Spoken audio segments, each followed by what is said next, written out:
the East Coast, West Coast beef, was this a media construction or was this a real thing that you guys covered responsibly? Look, I think that, you know, there's always the hindsight of where should you put the emphasis, where should you put the coverage, but I do want to say, you know, specifically to, because the thing that people still talk about was when we had Big and Puff on the cover and we had East versus West, you know, on the line, and I still hear people call us out on that. I just want to point out this was after Hit 'Em Up. This was after Dog Pound did the New York video and stomped on the New York sky. This was what everybody was talking about. You know, I don't know what people's expectations are from journalism, but if that's the thing that all of your readers are talking about, the responsible thing is to cover that.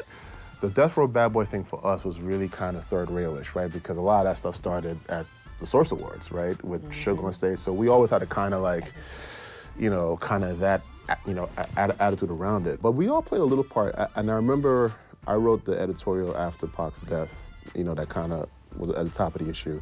And I don't remember the whole thing, but there's one line that I do remember that I believed then, and, you know, I probably still believe now. And the line was something like, you know, all of us, you know, media, fans, consumers have a little part to play in the myths that these young black men believe about each other, right? Because at that age and that culture, and that's part of it too, we're all, you know, like, we're just creating this kind of mythology of like, you know, hype and invincibility and like, you know, like, we all had a little bit to, you know, to do with it. So I don't know if it's as easy now to describe, it's the media's fault, it's this fault, I think it's a collective thing. It was the platforms. They had platforms from the He was popping off in that interview, and that line at the Source Awards, what's wrong? The East Coast ain't got love for Death Row? East Coast ain't got no love for Dr. Dre and Snoop Dogg and Death Row?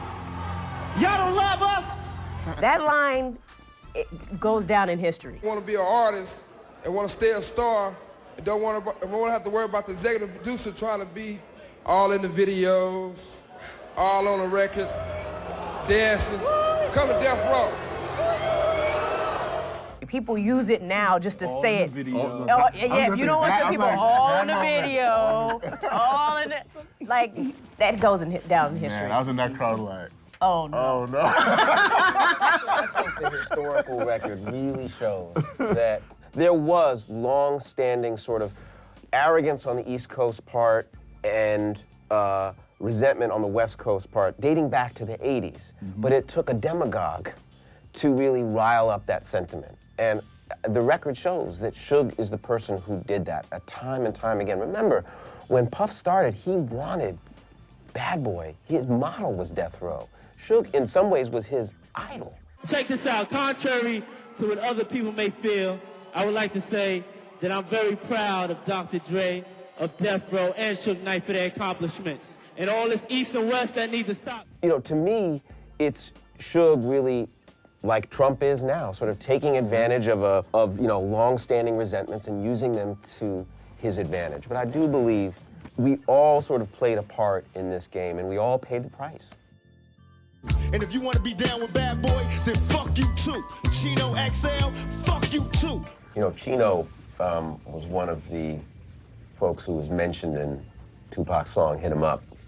And it was after a whole year of wherever we went, you know, especially on the West Coast, there was always somebody, like, as we were walking away from a place, somebody would go, Tupac, you know. And it was, I think, you know, scary for us, but also really regretful in many ways for Chino because he loved Pac. And I remember being at Deaf American, he was still on the East Coast, I was in the office on the West Coast when, you know, I heard that Tupac had died. And the phone rings, and it's Chino, and he's calling from the car on the turnpike on the way down to D.C., and he's really upset. And he says, Charness, you know I loved him. I said, I know you did. And I remember a few months later, we went to Vegas for some event, and Machiavelli had just come out. And it was very early in the morning, like we'd been out all night, and we were about to go back in the hotel. And, you know, Chino said, I'm gonna stay in the car and listen to this. Like, alone, you know? So it was sad for everybody, you know? It is. I mean, and I think that can't help but be like the emotional touch point for 96, you know? Yeah. Pac dies, right? Like, that's the, and I'm sure Alan and I will have versions of the same story, but we were just about to close. Not to get too inside of baseball with magazine stuff when it happened. And how long was it? Was it six, 7? How long between the shooting and yeah, I think it was 6 days. It was 6 days, right? 7th to the 13th. So we literally did 2 separate packages because all along you're like, well, it's Tupac. Maybe he'll pull through again. That's what everybody thought. Everybody thought that, Everybody, yeah. And dude, just the psychic dissonance of being like, okay, here's the package if Tupac dies.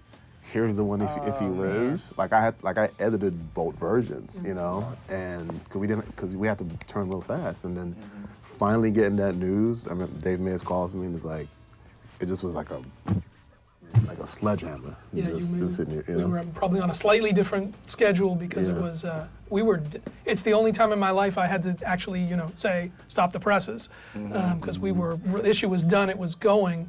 And we had to go in and spent, 48, 60 hours straight. And I don't know if you remember, but wrapped a different cover around the existing cover, dropped 8 pages into the middle because we could still bind it, and got all of that done within those next couple of days.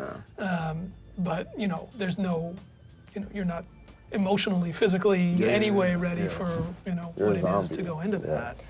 But that's what that's the job.